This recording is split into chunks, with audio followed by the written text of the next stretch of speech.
Hey everyone, welcome back to the Student Life podcast. I'm your host, Tonjie. Today, we're diving into something really special, what it's actually like to study at Yuan Ze University here in Taiwan. Not the brochure version, but the real, lived experience. So, if you're even thinking about applying to YZU or studying abroad in general, trust me, you're going to want to stick around for this one. Joining me today is Jennelyn, an international student who's right in the middle of her YZU journey. She's here to share the highs, the lows, and everything in between. Jennelyn, thanks so much for hopping on. Oh, thanks for having me, Tonjie. Honestly, when you reached out, I was like, wait, me? My chaotic life? But, yeah, I'm excited to be here. It's actually kind of surreal to talk about all this. Well, we're glad to have you. Before we jump in, why don't you tell our listeners a bit about who you are and where you're coming from, literally and figuratively? Sure. So, I'm Jennelyn. I'm from Tarlac City in the Philippines. And yeah, moving here to Taiwan for university was a huge leap. Like, I'd never lived outside my home country before. Scary? Absolutely. But looking back now, it's probably the best decision I've ever made. Okay, so let's rewind. Take us back to that very first week. Walk us through it. What was going through your head when you stepped onto campus for the first time? Oh man, where do I even start? Okay, so I remember getting out of the taxi with my suitcases, right? And I just stopped. I was staring at these buildings like, wow, this is actually my school now. It sounds silly, but it hit me all at once. I'm really doing this. I'm really here. That moment of realization. Exactly. And orientation week was this whirlwind of emotions. The university had all these activities planned for international students, which was amazing because, honestly, I was terrified. But then I met people from Vietnam, Indonesia, Thailand, and we were all just standing there, equally lost, equally excited. It was this instant bond of, okay, we're in this together. That's beautiful. That shared nervousness becoming connection. Right? But here's what really stuck with me, the local students. There were these Taiwanese volunteers, and they didn't have to be so nice, you know? But they spent hours showing us around, explaining how the library system works, where the good food spots are, even how to use the campus app. One guy, I'll never forget, he walked me to my dorm because I got turned around twice. That first week, I went to bed exhausted every single night. But I also remember feeling this huge sense of relief. Like, okay, I'm not alone in this. I can actually do this. That's such a great start. But let's be real, it's not all orientation week energy, right? What were some of the harder moments? The stuff that actually tested you? Oh, definitely. So, the language barrier was rougher than I expected. I knew classes were in English, but nobody warned me about daily life, you know? The first time I tried to order food at this little place off campus, I just froze. I was pointing at pictures. The owner was trying to help, and I felt so embarrassed. I remember thinking, I can't even buy lunch. How am I going to survive 4 years? That feeling of being helpless in such a simple moment. Exactly.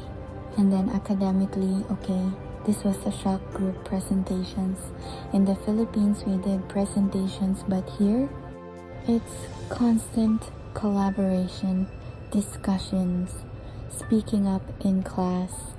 And I'm looking around at classmates from all these different cultures, and I'm thinking, what if I say something wrong? What if they don't understand my accent? The accent anxiety is so real. So real. But here's the thing, and this is what I wish I could tell my past self it got better. Slowly, but it did. I started forcing myself to ask one question per class. Just one. And my professors? They were incredible. This one professor, after I stumbled through an answer, he just smiled and said, "Thank you for sharing. Your perspective matters." That small thing, it changed everything for me. And time management. Let's just say I learned the hard way that procrastination doesn't work here. There was this one week where I had 3 deadlines and I was running on 3 hours of sleep. Never again. I got a planner after that. Actually used it. Revolutionary concept, I know. The classic crash and burn wake-up call. Totally. But looking back, those challenges weren't just obstacles. They were building me into someone more confident, someone who can navigate a foreign city alone, speak up in a room full of strangers, handle pressure. I didn't expect to grow this much, this fast. I love that perspective shift. Now, let's flip to something positive. What's one moment that really stands out? The kind of memory that makes you think, yeah, this is why I came here? Oh, I have the perfect one. So there was this group project, international marketing, and my team was, let's see, me from the Philippines, a girl from Vietnam, a guy from Indonesia, and 2 Taiwanese students, 5 people, 5 completely different ways of communicating. That sounds like either a disaster or magic. It started as a disaster. Our first meeting was chaos. Everyone had different ideas, different expectations. I wanted to plan everything immediately. The Vietnamese student wanted to brainstorm more. The Indonesian guy was so quiet I thought he hated us. Cultural clash in real time. Between debating marketing strategies and sharing snacks, we started actually talking, like about our families, our hometowns, why we chose Taiwan. I learned about TET, they learned about Sinulog. Exactly, but then something shifted.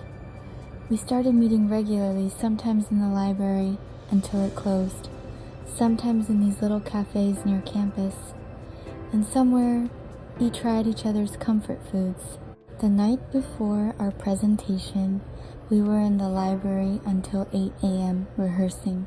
We were exhausted, nervous, but also we were laughing, actually laughing. And when we finally presented, we crushed it. Our professor specifically mentioned how cohesive we were, how we played to each other's strengths. That's incredible. But here's what got me after class. We didn't just go our separate ways. We went out for dinner, celebrated together. And I remember sitting there, looking at these people who were strangers 2 months ago, and thinking, these are my people now.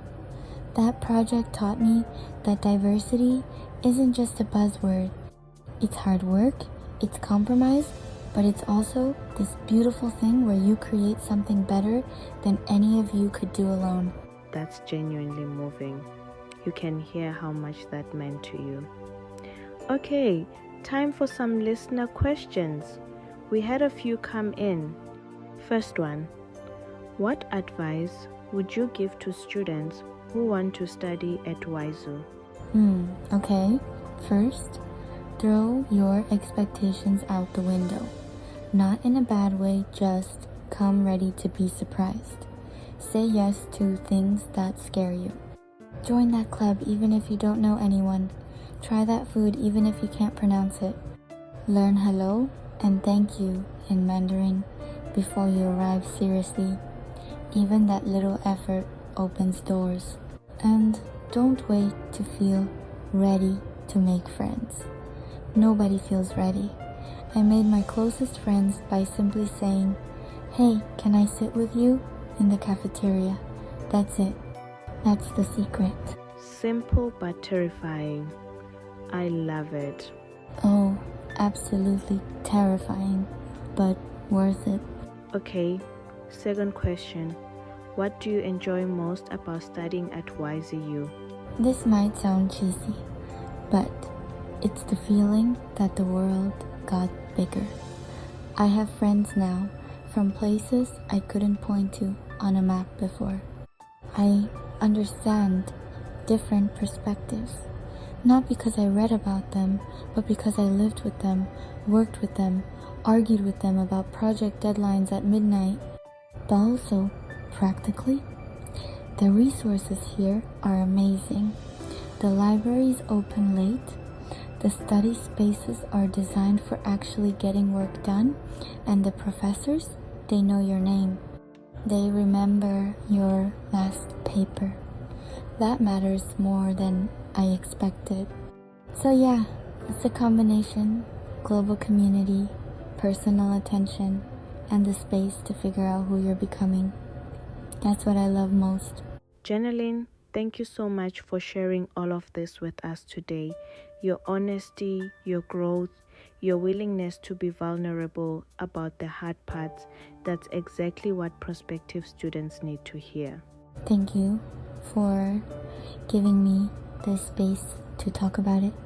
Honestly, reflecting on all this has made me realize how far I've come. And to anyone listening who's on the fence about studying abroad, about YZU specifically, just do it. You're gonna be scared, you're gonna mess up, but you're also going to surprise yourself with how much you're capable of. That's the real education. Beautifully said.